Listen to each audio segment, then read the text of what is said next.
আমাদের দেশের যে জাতীয় সঙ্গীত, সেই জাতীয় সঙ্গীত একটু কয়েক লাইন যদি বলেন।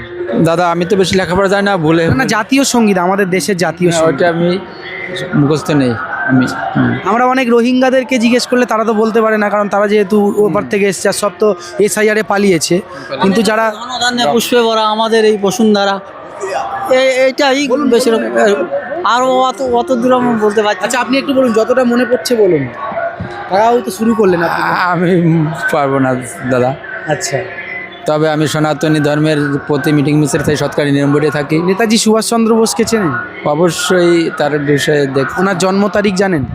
ওনার জন্ম তারিখ 16ই ডিসেম্বর নাকি? আমাদের দেশ স্বাধীন হয়েছিল কত সালে? স্বাধীন হয়েছে কত সালে? আমার এইটি তো বলতে পারছি না ভালো। ঠিক আছে, মনে পড়ছে না। মনে পড়ছে না। আচ্ছা আচ্ছা, এই যে 26-এর সামনে ভোট আসছে, কি হবে, কি আপনাদের কি দাবি? আশা করছি বিজেপির জয় হবে, আর বিজেপির জয় না হলে তোমার সনাতনী ধ্বংস হবে, এইটাই।